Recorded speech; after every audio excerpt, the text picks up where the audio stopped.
OpenAI yesterday introduced ChatGPT plugins. So they have implemented initial support for plugins in ChatGPT. Plugins are tools designed specifically for language models. They say with safety as a core principle and help ChatGPT access up-to-date information, run computations or use third-party services. So what kind of plugins do they have over here? So the idea is they have introduced an app store where you can have plugins. Okay. So they currently have third-party plugins like Expedia, Instacart, okay, OpenTable, Wolfram, and so on. Okay. Now what do these plugins do? Okay. Uh, so they also have their own plugin of a web browser and a code interpreter. They also have open source the code for knowledge base retrieval plugin. Okay. Now what are these things? Let's look into it. Okay, so here is a video which actually explains their plugins, right? Quickly. Today I'm going to show you how you can use ChatGPT to do some simple meal planning. First, let's head to the plugin store to install the necessary plugins.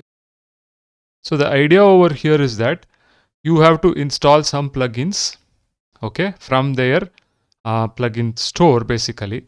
So in this case, they are installing over here, Expedia, then Instacart, okay, and then probably Wolfram. That's what I saw in this video over here. Okay, yeah, they have installed that, and then what they do is that this is ChatGPT with these plugins installed. Okay, right. So these are the plugins which have been installed.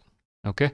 Then what they do is over here is that you go to ChatGPT Plus and then you type in this text where you are looking to eat some vegan food in San Francisco. You are on this is for Saturday. Simple recipe for Sunday. You want to calculate the calories of the recipe, right? Using Wolfram Alpha. Finally, you want to buy these ingredients on Instacart. Okay. So then what, as soon as this text is given to ChatGPT Plus or ChatGPT, basically it first uses one of the plugins, okay, OpenTable, to book a table at a certain restaurant. It suggests that, okay, right? Let's have a look at it. A great restaurant for Saturday. For Sunday, it's finding me a simple recipe, and it's asking Wolfram Alpha to calculate. So for Sunday, it is finding a simple recipe, and then it is asking Wolfram Alpha to calculate the calories. Okay. Right. And Wolfram Alpha gives the calories, and then it is actually ordering the ingredients on Instacart. So ChatGPT decides when to use these plugins, okay, based on the use case, and based on that it retrieves the results from these plugins and it is giving the results over here. So that is the idea. So the language model here is augmented with these plugins, and the language model decides when to use these plugins for various tasks. Okay, so this looks like an implementation of Toolformer. Okay, so Toolformer, this paper when it came about, it was talking about language models which can teach themselves to use tools. So yeah, so this looks like a implementation of Toolformer. Okay, so this is what these third-party plugins and how they can be used is shown over here. Okay, now you also have plugins from OpenAI themselves. They have evaluated certain plugins. So one of the plugin is browsing. Okay, so the idea over here is that they are giving ChatGPT with browser capability, literally. So basically it can browse recent information, and then based on the recent information it can give out results. That is the idea over here. So it is almost as good as Bing, right? Because Bing is a search engine, and search engine results goes to your GPT-4 and it gives out the results. So something like that is what is implemented over here. Okay, so this is the browsing plugin, experimental model that knows when and how to browse the internet, basically. Okay, so ChatGPT will know when using this plugin when to browse and when to get results, when it need not browse as well. Okay, for example, this is this thing. Can you tell me what person movie won the Oscar for these categories? and then come up with a poem linking them together. So it is actually looking at the browsing plugin. It is pulling up the latest list of winners, and based on that it generates a poem over here. Okay, so it can browse up to date information, right? Then you have a click interpreter. So the idea is that an experimental ChatGPT model that can use Python, okay, handle uploads and downloads. So basically this is providing the model with a working Python interpreter in a sandboxed firewalled execution environment with some disk space. So if you have a query, it is converting it into a Python program and then running the Python program over here and giving you the answer.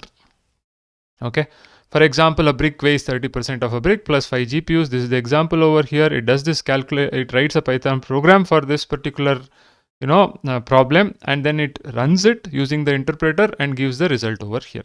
So this is another of your plugin. Okay, and yeah, this can be used for a lot of educational tasks. Okay, it can be used for teaching, right? It can be used for learning program languages. Lot of other things can be done with this code interpreter plugin. Okay, so it can solve mathematical problems, both quantitative and qualitative. It can be used for doing data analysis and visualization. It can be used for converting files between formats, because you have an upload and download option also. Okay, right? So then there is also this retrieval plugin, for which they have actually open sourced the code as well. Okay, this plugin leverages OpenAI embeddings and allows developers to choose particular database for indexing and searching documents. That is the idea over here. So it allows users to obtain the most relevant document snippets from their data sources such as files, notes, emails by asking questions or expressing needs in natural language. So this is like developing a knowledge base and question answering on the knowledge base, right?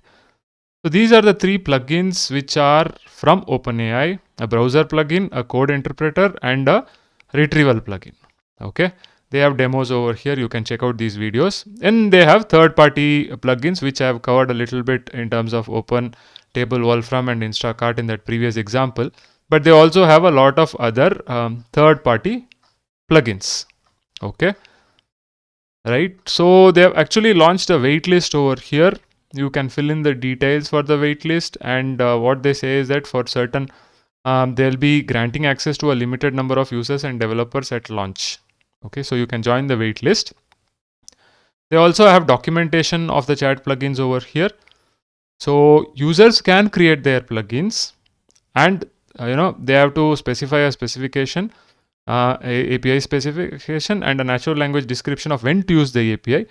You can register these plugins in the ChatGPT UI, and then you can have authentication for the plugin as well, and users activate this plugin, and in this way you can actually enhance ChatGPT with your plugins for your use cases.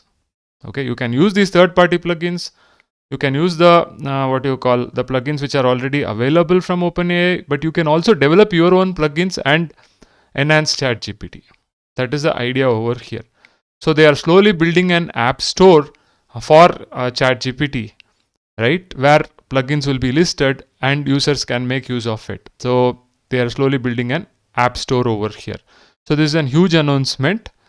I hope this video is useful for you. If you like the video, please like, share, subscribe to the channel. See you in another video.